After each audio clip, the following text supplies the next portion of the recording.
कालरात्रि हवेली। यह नाम सुनते ही रोंगटे खड़े हो जाते थे। नाम ही काफी था, रूह कांप जाती थी, दिल दहलाता था। लोग इसके पास जाने से भी डरते थे। यह हवेली सालों से वीरान पडेढ़ी थी। कोई भी यहां आने की हिम्मत नहीं करता था। किसी ने इसे छूने की हिम्मत नहीं की। यह हवेली एक रहस्य बन चुकी थी। कहानियां मशहूर थीं, भूतों की कहानियां, आत्माओं की कहानियां। हर कोई कुछ न कुछ सुनाता था। कहते थे कि यहां एक रानी रहती थी, रानी वसुंधरा। उनकी सुंदरता और साहस की कहानियां भी मशहूर थीं। उनके पति राजा युद्ध में मारे गए। यह घटना रानी के जीवन का सबसे बड़ा दुख बन गई। रानी ने हवेली की दीवारों के भीतर ही खुद को कैद कर लिया। वह कभी बाहर नहीं निकली। दुहक में डूबी रानी ने यहीं दम तोड़ दिया। उनकी आत्मा यहीं बस गई। तब से उनकी आत्मा यहां भटकती है। लोग कहते हैं कि उन्होंने रानी की आत्मा को देखा है। स्थानीय लोग कहते हैं कि रात को हवेली से चीखें सुनाई देती हैं। ये चीखें बहुत डरावनी होती हैं। रोने की आवाजें आती हैं। ये आवाजें हवेली के हर कोने से आती हैं। कुछ लोगों ने तो एक महिला की आकृति देखने का भी दावा किया है। ये आकृति बहुत ही भयानक होती है, खिड़की से झांकती हुई सफेद साड़ी में। यह दृश्य बहुत ही डरावना होता है। कालरात्रि हवेली, रहस्यों से भरी हुई, खौफ से सराबोर, यह हवेली आज भी लोगों के दिलों में डर पैदा करती है। 4 दोस्त थे। वे हमेशा साथ रहते थे और हर चुनौती का सामना मिलकर करते थे। अमित, रोहन, नेहा और प्रिया। रोमांच पसंद था उन्हें। वे हमेशा नई नई जगहों की खोज में रहते थे। डर से खेलना पसंद था।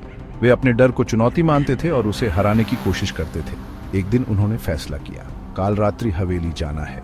ये जगह अपने भूतिया किस्सों के लिए मशहूर थी। रात का अंधेरा छा गया था, हवा में ठंडक थी।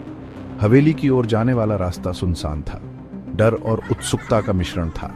उनके दिल तेजी से धड़क रहे थे। दोस्त हवेली के गेट पर पहुंचे।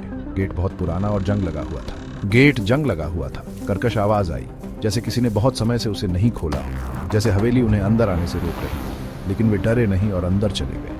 अंदर का नजारा भयावह था। टूटी हुई दीवारें और जाले लगे हुए धूल से भरा फर्श। हर कदम पर धूल उड़ रही थी।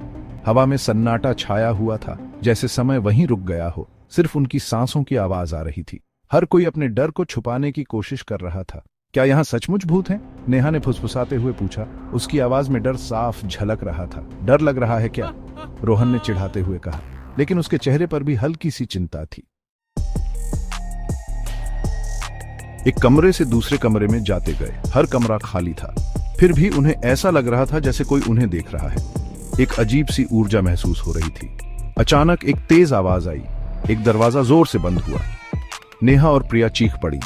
अमित और रोहन ने तरफ देखा, लेकिन वहां कुछ नहीं था। यह हवा होगी, अमित ने कहा, लेकिन उसकी आवाज में भी डर साफ झलक रहा था। उन्होंने आगे बढ़ना जारी रखा। एक कमरे में उन्हें एक पुरानी डायरी मिली। डायरी रानी वसुंधरा की थी। डायरी में रानी की व्यथा लिखी थी। हर पन्ने पर उसकी पीड़ा और संघर्ष की कहानी थी। अपने पति को खोने का गम, उसकी आंखों में आंसू और दिल में दर्द था। हवेली में कैद होने का दर्द, अकेलेपन का दंश। विशाल हवेली में वह अकेली और असहाय महसूस करती थी। डायरी पढ़ते हुए उन्हें ऐसा लगा जैसे वे रानी के दर्द को महसूस कर सकते हैं। हर शब्द में उसकी पीड़ा झलक रही थी। अचानक कमरे का तापमान गिर गया। हवा ठंडी हो गई। एक अजीब सी सिहरन महसूस हुई। एक सफेद साड़ी में एक महिला प्रकट हुई। उसकी उपस्थिति ने सबको चौंका दिया। तुम कौन हो? प्रिया ने डरते हुए पूछा। उसकी आवाज कांप रही थी। महिला ने कोई जवाब नहीं दिया।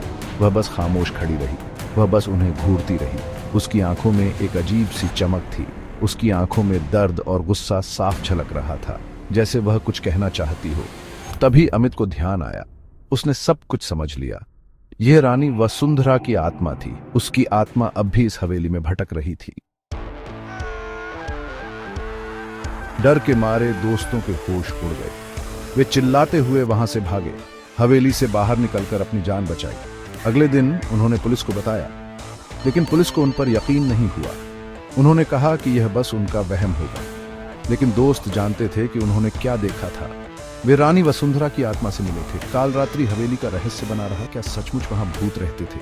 क्या रानी वसुंधरा की आत्मा को कभी शांति मिलेगी? इन सवालों का जवाब आज तक कोई नहीं जानता।